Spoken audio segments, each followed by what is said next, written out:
Hello and welcome back to the UCLA Bruins Insider Podcast. I'm your host, Andrew Ferguson, writer for UCLA on SI. Today we're going to be taking a look at UCLA's resume, the wins that matter, and also the losses that sting more than the others.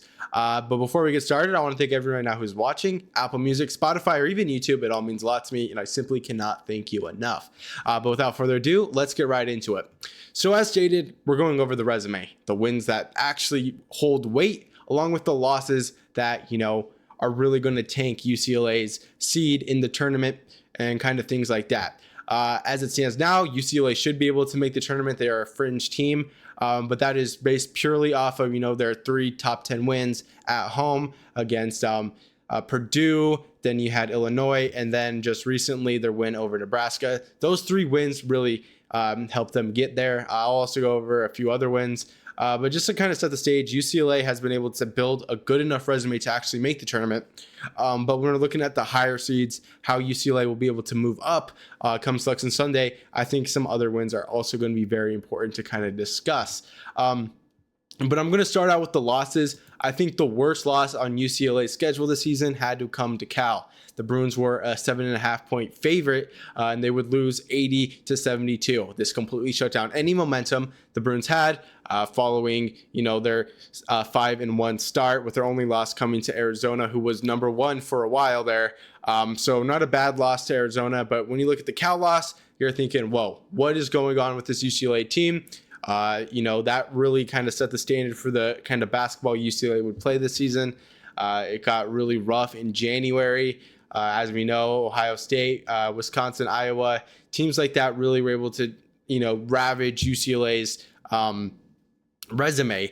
So, and then kind of going off the next loss, I want to say Indiana. That was also a really bad loss for the Bruins. Both teams were at a similar level in terms of how strong their resume was. But when you kind of look at where Indiana's gone, right now they're 18-12. When they played UCLA, they were 15-7. So was UCLA. So Indiana's gotten worse and the Bruins have gotten better. You could take that one way. UCLA was able to recover from the win. But again, they lost to a team they really shouldn't have. And it also came at home, double overtime. It was a crazy game, but still a loss is a loss. And the way they got put down was also very ugly. It was clear Indiana had a better team on the bench that was able to outlast some of UCLA starters. The next loss I really want to talk about is Ohio State. And I feel like this one is probably one of the more important losses that UCLA has had. Obviously, Indiana and Cal were ugly losses in themselves. But when you kind of look at where Ohio State stands now, they're 19-11. They are also a fringe team on the tournament. And when the committee is kind of evaluating these Big Ten teams and they see that UCLA lost to another team that's kind of on the fringe, there's going to be a conversation to have. Could Ohio State realistically jump UCLA? I don't think so. Ohio State does have a few wins, but again, UCLA was able to beat Illinois and Nebraska. Those were 2 teams who were able to beat the Buckeyes in a decent fashion.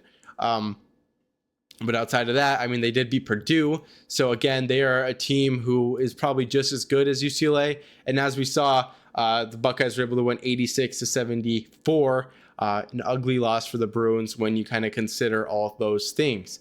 The next loss I really want to talk about here is Iowa. I thought this was going to be another, similar thing to, UCLA's loss to Ohio State. Both teams are on the fringe, but, if there's a tiebreaker involved there, Iowa will get the call more times than UCLA will. And again, Iowa has also kind of deviated off their path since facing UCLA. They are 8-8.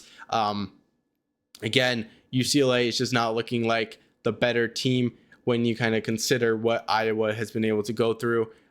So again, Iowa is playing bad. UCLA got better, but when you kind of compare head to head, it does not go in UCLA's favor. And then obviously, I think, these ones won't be weighed as heavily, obviously. But Michigan and then Michigan State. Both those games ended ugly for the Bruins. They were blown out in both games. Michigan, UCLA lost 86-56 against Michigan State, 82-59. UCLA looked completely uncompetitive in either of those games, and they came on the road. So that kind of shows where UCLA is as a team, they are kind of a home team merchant. If they are able to play at home, they're going to win more games than, away. And I think that those two games, that stretch in Michigan, really kind of proved where UCLA is at. If you're the committee, you're going to want the best teams as possible in. And then when you look at UCLA's away record, which UCLA will be playing away in the tournament, they're not going to be playing all those games in Pauley. You got to ask yourself, is UCLA deserving of a higher seed or not? And then now, just recently, the final loss that I really want to talk about is the loss against Minnesota. Again, this was kind of a momentum ender for UCLA.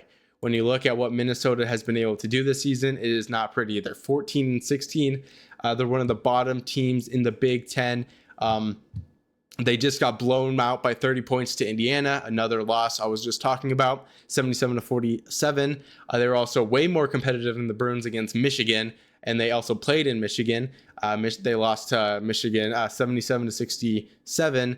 But again, ugly loss. I would almost put that up there with a Cal loss, but still, away games, it's kind of hard to kind of put those as a telltale sign of how well UCLA is as a team.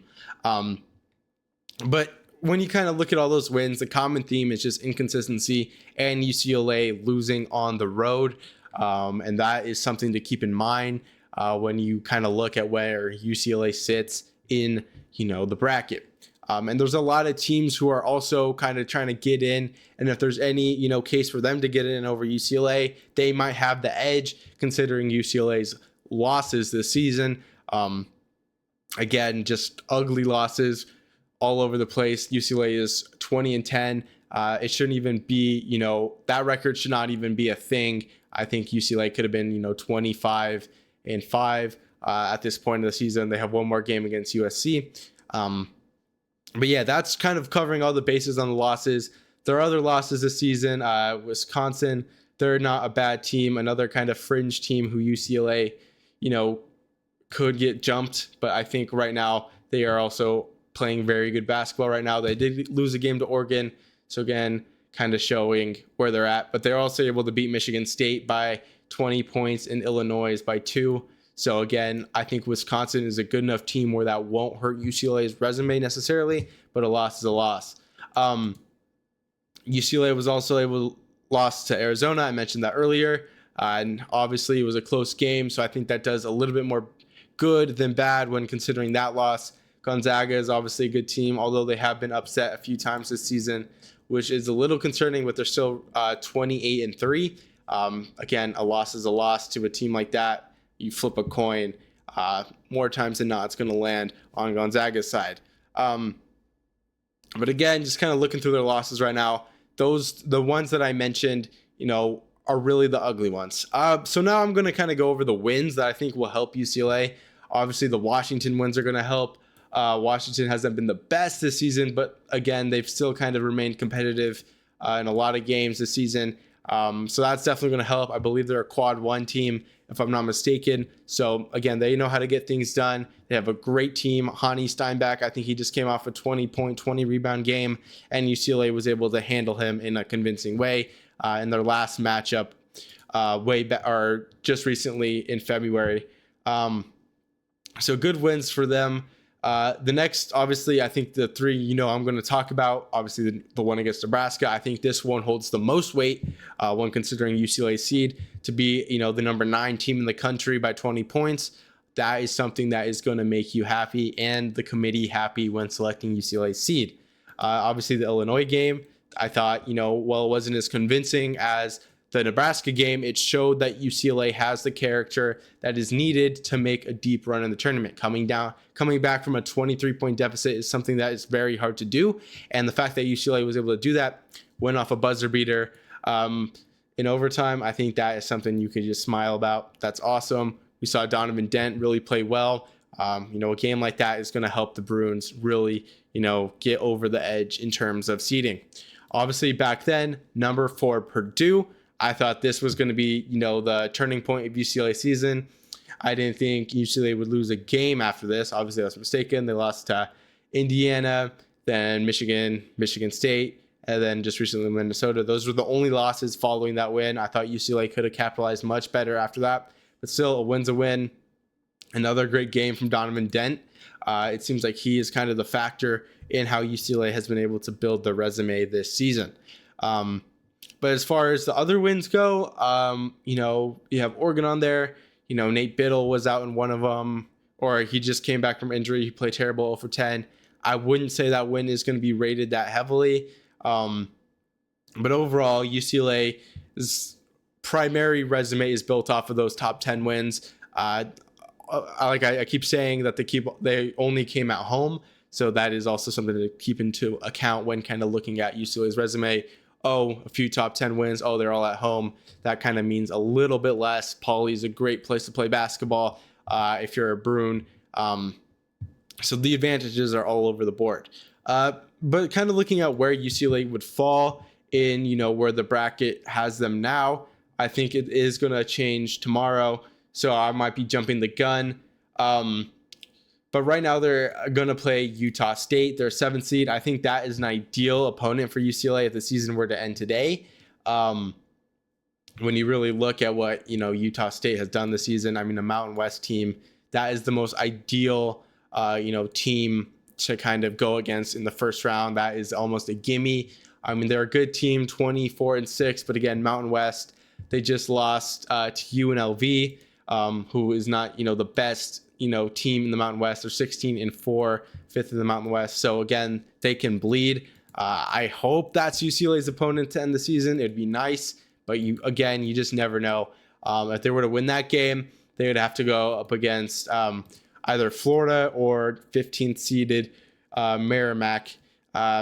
No clue where that college is, but I guess they're a good team. They're 21-10, but the more times than not, UCLA will play Florida. But again, we don't know exactly how this bracket is going to shake up. These are just projections, and these are late ones at that. So it's going to be interesting to see.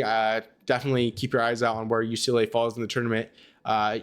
Tomorrow, Friday, I think that'll be a good, test to where UCLA will be sitting in this tournament. But that's all I have today. I hope you guys enjoyed this podcast. Again, I'm your host, Andrew Ferguson, and as always, fours up and have a good day.